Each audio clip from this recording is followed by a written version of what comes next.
ముందుగా పాడి పంటలు ఛానల్ వీక్షిస్తున్నటువంటి రైతు సోదరులందరికీ కూడా నమస్కారం అండి. నా పేరు డాక్టర్ రేవతి.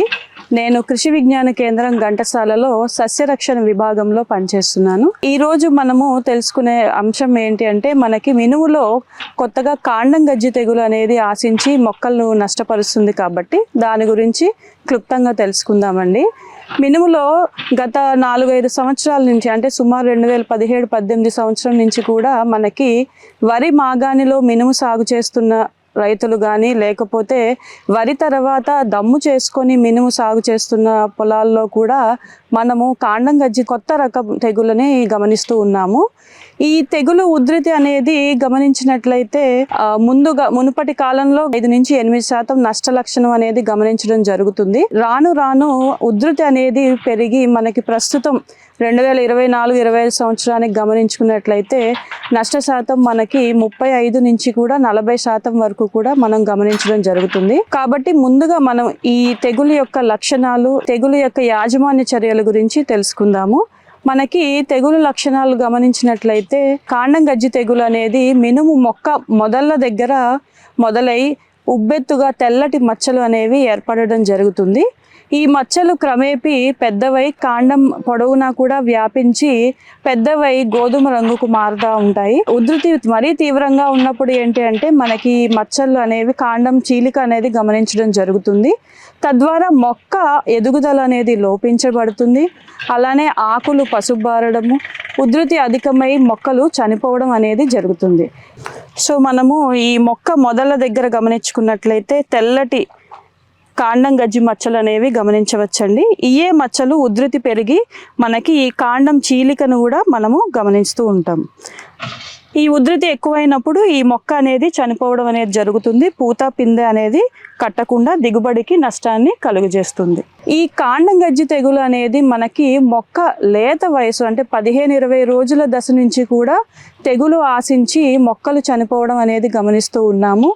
ఎప్పుడైతే మనము వరి మాగాణంలో 1 రోజుల లోపు నీటి వసతి ఎవరైతే కలిగిస్తున్నారో ఆ నీటి వసతి మనం పెట్టినప్పుడు ఏంటి అంటే ఈ తెగులు వ్యాప్తి అనేది ఒక మొక్క నుంచి ఇంకొక మొక్కకి త్వరగా వ్యాప్తి చెంది మనకి మొక్కలు చనిపోవడం అనేది ఇంకా అధిక సంఖ్యలో నమోదవడం జరుగుతుంది. సో ఈ తెగులు యాజమాన్యానికి మనం గమనించుకున్నట్లయితే మనము గత 3-4 సంవత్సరాల నుంచి కూడా కృషి విజ్ఞాన కేంద్రం ఘంటసాల తరపున క్షేత్రస్థాయి పరిశీలనలు అనేవి చేపట్టడం జరిగిందండి. ప్రతి ఏటా కూడా 5 రైతు పొలాలలో ఈ యాజమాన్య చర్యలు చేపట్టాము. మనకి ఫలితాలు అనేవి ఆశాజనకంగా వచ్చాయి రైతు పద్ధతితో పోలిస్తే.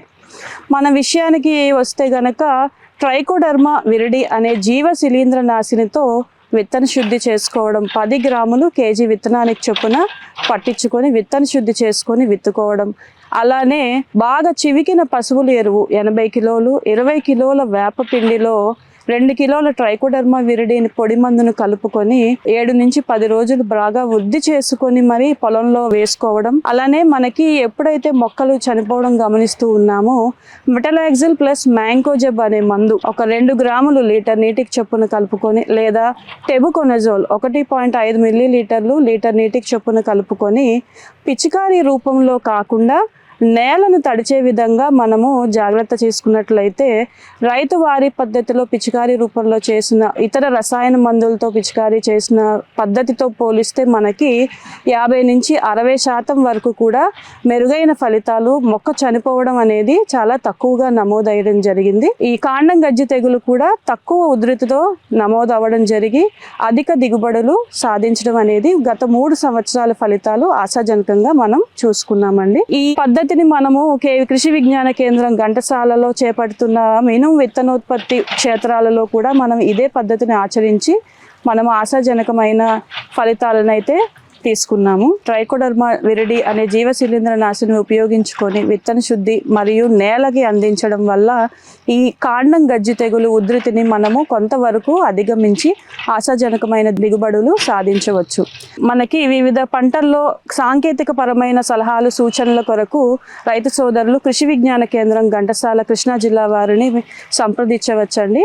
సంప్రదించవలసిన ఫోన్ నెంబరు 8008201253 అండి. పైన తెలిపిన ఫోన్ నెంబర్ కు మీరు ఫోన్ చేసినట్లయితే పంట సాగులో సాంకేతిక పరమైన సూచనలు, సలహాలు మీరు నివృత్తి చేసుకొని రైతు సోదరులు లబ్ధి పొందవచ్చండి. నాకు ఈ అవకాశం ఇచ్చిన పాడి పంటల ఛానల్ వారికి కృతజ్ఞతలు.